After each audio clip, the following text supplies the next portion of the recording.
1월 15일 금요일 아침 예배입니다.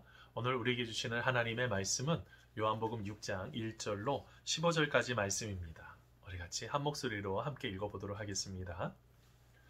그 후에 예수께서 디베랴의 갈릴리 바다 건너편으로 가심에 큰 무리가 따르니 이는 병자들에게 행하시는 표적을 보았음이로라. 예수께서 산에 오르사 제자들과 함께 거기 앉으시니 마침 유대인의 명절인 유월절이 가까운지라 예수께서 눈을 들어 큰 무리가 자기에게로 오는 것을 보시고 빌립에게 이르시되 우리가 어디서 떡을 사서 이 사람들을 먹이겠느냐 하시니 이렇게 말씀하심은 친히 어떻게 하실지를 아시고 빌립을 시험하고자 하심이라. 빌립이 대답하되 각 사람으로 조금씩 받게 할지라도 200데나리온의 떡이 부족하리이다. 제자 중 하나 곧 시몬 베드로의 형제 안드레가 예수께 여짜오되 여기 한 아이가 있어 보리떡 5개와 물고기 2마리를 가지고 있나이다. 그러나 그것이 이 많은 사람에게 얼마나 되겠사옵나이까. 예수께서 이르시되 이 사람들로 앉게 하라 하시니 그것의 잔디가 많은지라 사람들이 앉으니 수가 5,000명쯤 되더라. 예수께서 떡을 가져 축사하신 후에 앉아 있는 자들에게 나눠주시고 물고기도 그렇게 그들의 원대로 주시니라. 그들이 배부른 후에 예수께서 제자들에게 이르시되 남은 조각을 거두고 버리는 것이 없게 하라 하시므로 이에 거두니 보리떡 5개로 먹고 남은 조각이 12바구니에 찼더라. 그 사람들이 예수께서 행하신 이 표적을 보고 말하되 이는 참으로 세상에 오실 그 선지자라 하더라. 그러므로 예수께서 그들이 와서 자기를 억지로 붙들어 임금으로 삼으시려는 줄 아시고 다시 혼자 산으로 떠나가시니라. 아멘. 사랑하는 성도 여러분, 오늘 하루도 하나님께서 주시는 놀라우신 축복 속에 오늘 하루 삶을 살아가는 우리가 되기를 간절히 소원합니다. 여러분, 오늘 말씀에 만나는 오병이어 기적이요. 여러분, 마태복음부터 모든 사복음서에 다 기록되어 있는 바로 그 말씀인데요. 보통 이제 14륙, 9륙 이렇게 외웁니다. 마태복음 오병이어가 있는 14장, 그 다음에 마가복음 6장, 그 다음에 누가복음 9장, 요한복음 6장 이렇게 나오는 14륙, 9륙 이렇게 외우는데요. 여러분, 이 오병이어 기적에 보면 참 놀라운 기적이죠. 여러분, 6월절이 가까워지면 이제 예루살렘을 중심으로 사람들이 굉장히 많이 모이지 않겠습니까? 그때 이제 어떤 일들이 있었어요. 예수님께 곁으로 많은 사람들이 모여들기 시작합니다. 예수님의 놀라운 말씀, 그리고 아마 기적을 체험했던 많은 사람들, 그들이 주님 곁에 이렇게 모여들기 시작했죠. 자, 예수님께서 복음을 증거하기 시작을 하셨습니다. 말씀을 나누시고 그 다음에 놀라우신 하나님의 사랑을 나누게 되었는데 큰 무리가 모였어요. 오늘 말씀에 보면 보통 이제 장정들만 5,000명 정도 먹을 정도가 됐으니 보통 한 수만 명 정도가 모여져 있는 엄청난 사람들이 모여 있었던 것이죠. 자, 그 순간에 어떤 문제가 생겼을까요? 그들을요, 이제 집으로 돌려보내려고 했더니 그들이 먹을 것이 없는 것이 눈에 보이는 거예요. 너무 안타까웠어요. 여러분, 예수님께서 지금 이것을 같이 보고 있는 것들을 보셔야 돼요. 영적인 피로만 채워주신 것을 넘어서서 또 무엇이요? 그들의 삶 속에 또한 어떤 것이 필요한 거예요. 여러분, 그들이 무엇이 필요한 육신적인 필요까지도 주님은 잘 보고 계시는 것들을 보셔야 돼요. 주님은 그냥 영적인 필요만 채워주시는 분이 아니시고 우리가 또한 기도할 때 아니면 또한 우리의 삶을 불쌍히 여기셔서 우리의 여러 가지 필요를 채워주시는 바로 그분이 우리 예수님이신데 바로 그런 삶, 예수님을 꼭 나의 삶의 주인으로 삼으시고 예수님과 함께 삶을 살아가는 우리가 되기를 간절히 소원합니다. 자, 그러면서 오늘 말씀 속에 2명의 사람의 좀 어떻게 보면 분리를 좀 구분을 좀 할 수가 있는데요. 먼저 첫 번째 만나는 사람은 빌립입니다. 여러분, 이 빌립은 여러분 어떤 사람이에요? 여러분, 빌립은요 이렇게 정의할 수 있어요. 계산적인 사람, 조금 다른 표현하면 계산적인 신앙인 이렇게 표현할 수가 있어요. 자, 여러분, 오늘 말씀에 예수님께서 빌립에게 질문을 던집니다. 여기 지금 수많은 사람이 있는데 이 사람들에게 어떻게 했으면 좋겠냐. 특별히 오늘 말씀 6절 끝부분에 보니까 빌립을 시험하고자 함이라 라고 하나님께서 테스트하려고 하시는 거죠. 그때 7절에 보면 빌립이 이렇게 대답합니다. 빌립이 대답하되 각 사람으로 조금씩 받게 할지라도 200데나리온의 떡이 부족합니다. 이렇게 말을 하는 거예요. 여러분, 지금 오늘 말씀은 잘 보셔야 돼요. 빌립이 수많은 사람들을 쭉 지켜보더니 이 정도 되면 조금씩만 받아도 조금 허기만 조금 그러니까 얻는 그것을 좀 넘어설 수 있는 그런 조그만 양만 주어도 어느 정도요? 200데나리온, 한 데나리온이 우리가 장정들이 특별히 가족들을 먹여 살리기 위해서 하루 법을 볼 수 있는 품삯이라고 여러분 여러 번 이제 들어보셨을 거예요.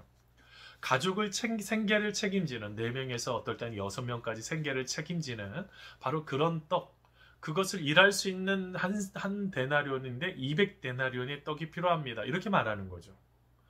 벌써요. 빌립은요 굉장히 계산적인 사람이었어요.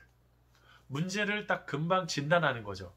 저도요 여러분 목회를 하면서요 우리 교회에서도 마찬가지입니다. 굉장히 머리가 팽팽 잘 돌아가시는 분들이 있어요. 완전히 계산적인 그런 분들도 필요하긴 필요합니다. 왜냐하면 무엇인가를 또한 예측을 하고 무엇인가를 보는 것이 당연히 필요한 거죠. 어떻게 보면 그 합리적인 생각도 필요합니다. 근데 여기에서 예수님께서 왜 빌립을 시험하셨을까요? 합리적인 생각이요. 하나님의 영광을 드러내지 못해서 그래요. 오늘 말씀 잘 보셔야 됩니다. 여러분 지금 그 머릿속에 갖고 있었던 생각이 뭐예요? 200데나리온을 되는 엄청난 돈이 필요한데 이런 엄청난 돈이 지금 어디 있습니까? 벌써 원래 돈은 회계인 가룟유다가 지금 맡고 있는데 지금 빌립은 머리가 팽팽 잘 돌아가가지고 어떻게 해요? 모든 것들 가운데 안 된다라고 하면서 부정적인 것들로 끝나버리는 거예요. 제가 목회하면서 이런 부정적인 분들 만나면 굉장히 힘이 듭니다. 아니 해보지도 않고 감당해보지도 않고 안 된대. 그거 어떻게 그래요? 여러분 여기서 왜 예수님께서 빌립을 가르치려고 하실까요? 누가 지금 옆에 계신데요? 예수님이 함께하고 계셨는데요. 예수님이 함께 하시는데 믿음으로 행하지 않는 이유가 뭘까요? 자기 자신의 삶이 자기 자신의 생각이 더 커서 그렇죠. 지금까지의 빌립을 한번 잠깐 보겠습니다. 예수님께서 놀라운 기적을 행하시는 것들을 계속 보았어요. 여러분 가나의 혼인잔치에서 물을 포도주로 바꾸시는 예수님이요. 그뿐만일까요?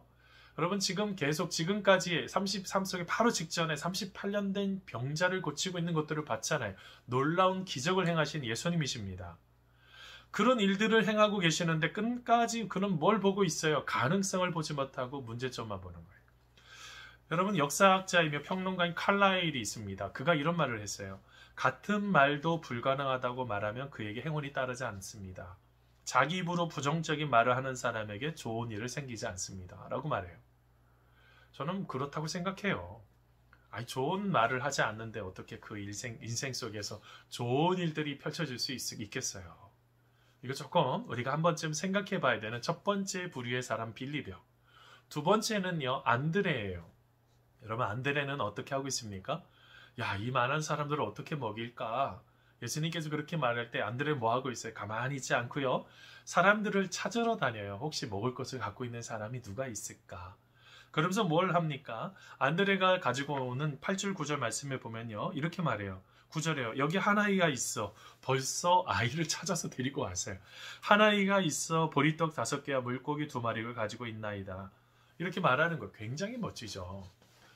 그 순간에 되는 방법을 찾는 거예요. 안 되는 방법을 계속 말하는 거는 의미가 없어요.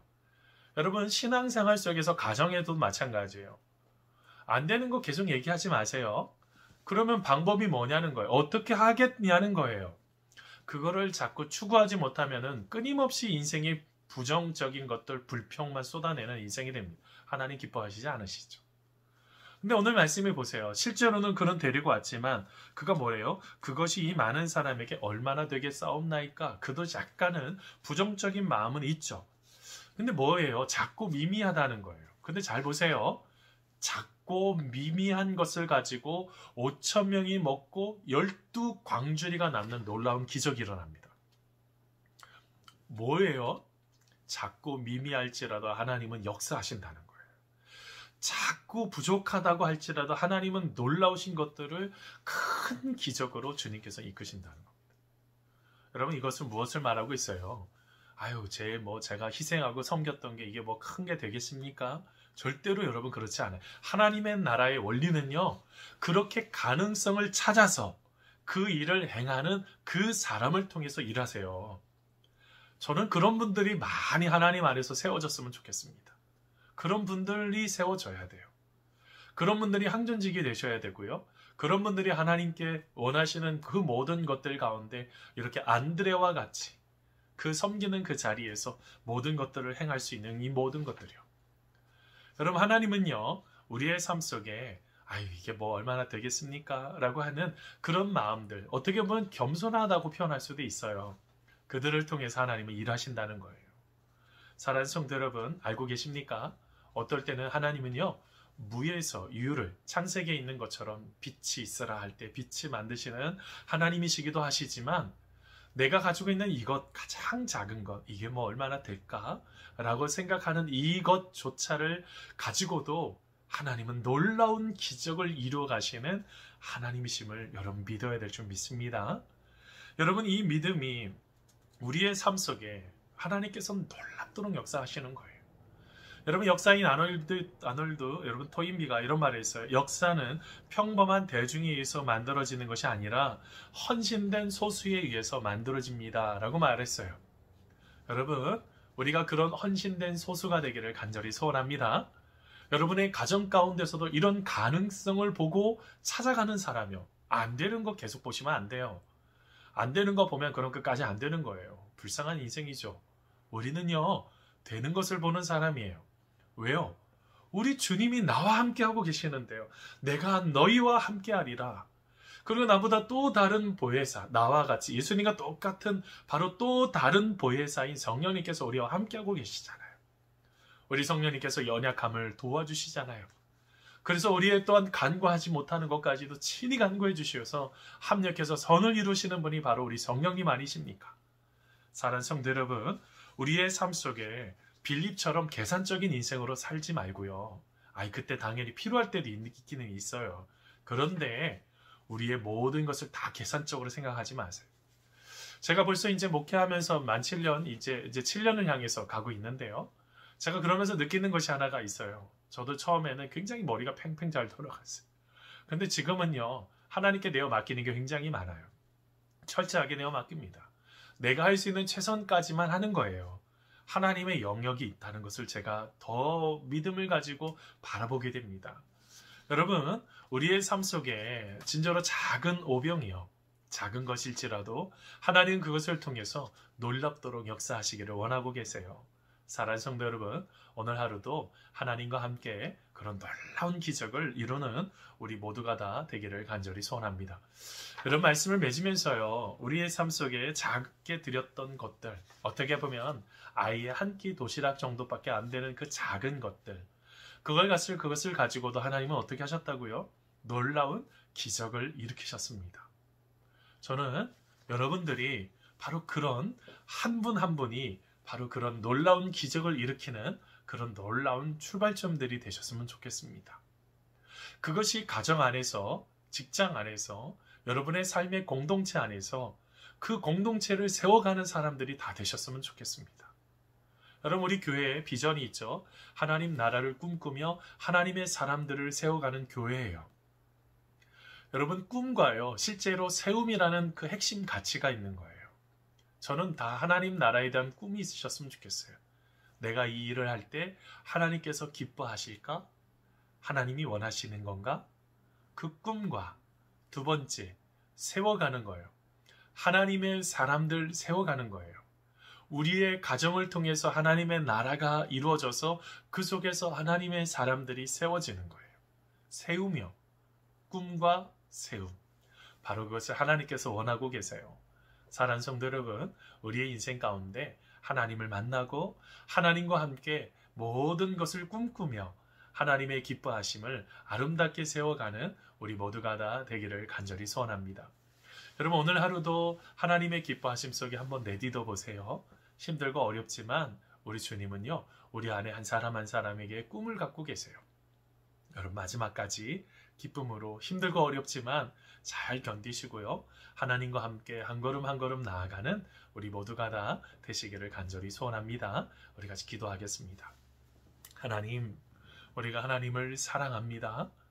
하나님이 주시는 꿈과 하나님이 주시는 그 세움, 우리가 늘 기억하고 오늘 하루도 하나님의 백성들 아름답게 잘 세워가고 그 속에서 하나님의 통치하심을 기억하며 오늘 하루를 아름답게 삶을 살아가는 믿음의 귀한 분들 다 될 수 있도록 우리 주님 함께하여 주시옵소서.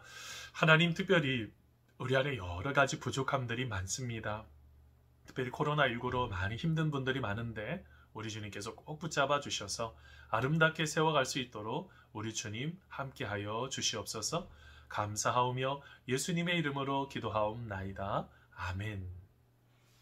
사랑하는 성도 여러분, 오늘 하루도 하나님과 함께 아름답게 삶을 살아가는 하나님이 주시는 꿈을 꼭 붙잡고 하나씩 하나씩 잘 세워가시는 분들 되기를 바랍니다. 같이 기도하겠습니다. 하나님 감사합니다. 하나님, 오늘 하루도 하나님 도와주셔서 잘 감당할 수 있도록 이끌어 주시옵소서. 감사합니다.